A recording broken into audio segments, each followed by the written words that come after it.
Hi guys, in this video, share ko sa inyo paano mag-transfer ng pera from GCash to PayMaya. So unang-una, punta muna tayo sa PayMaya account ko.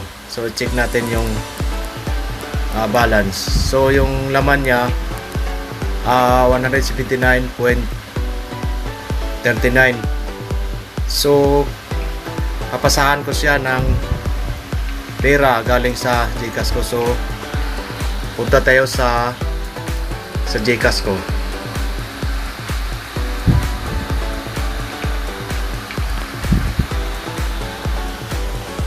So ito guys, ito yung GCash ko. May laman siya ng 2,211. So ang gagawin ko nito, mag-transfer ako ng pera sa GCash ko papuntang PayMaya account ko. Kasi yung PayMaya account ko, yun ang ginagamit ko pag-transact sa digital business. At itong GCash, ito yung ginagamit ko sa pag-transact sa e-com business. So para makapag-transfer ka ng pera papuntang PayMaya, so click mo lang tong transfer. Then scroll down ko lang sa baba. Then dito sa pinakababa, makita mo tong view all. Click mo tong view all. Then dito makikita mo yung mga iba-ibang mga bangko. So hanapin lang natin yung PayMaya. So scroll down lang tayo sa baba. Scroll down. Scroll down. So dito guys, may makita tayong Maya Philippines Incorporated. So ito yung pili natin. So dito may nakalagay dito na amount, maximum siya 50,000. So lagyan ko lang muna siya ng 1,000. Then ditong sa account name, dito mo ilagay yung pangalan sa pangalan ng padalhan mo ng pera, yung may-ari ng PayMaya. So sa akin, ilagay ko yung pangalan ko dito.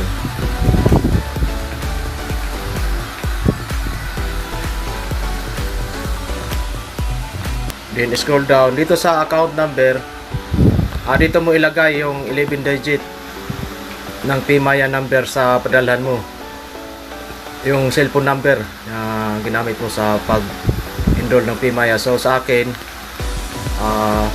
i-enter ko siya yung 11 digit 0946. Next, tapos done. So dito sa baba, may nakita kang send money button. Click lang natin to.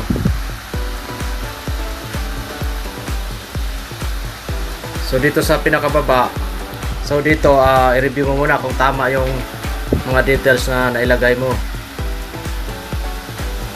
So ito, confirm. So sa pinakawa, confirm button.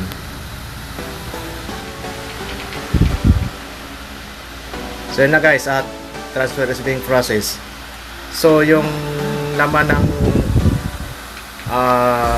GCash ko kanina 2,000, ngayon 1,050 na lang. So ibig sabihin nag-ano na siya, nag-transfer na. So check natin ngayon yung laman ng PayMaya ko.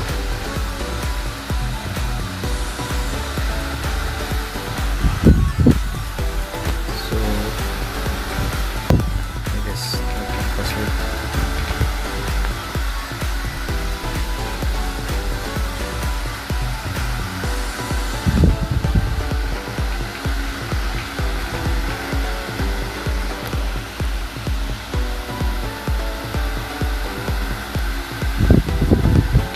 So yan na guys, naging ano na siya. Kaya na 179 lang siya, 0.39 ngayon naging 1,179 na siya. So instant siya, pumasok na siya agad. So that's all guys. Sana nakatulong to sa inyo.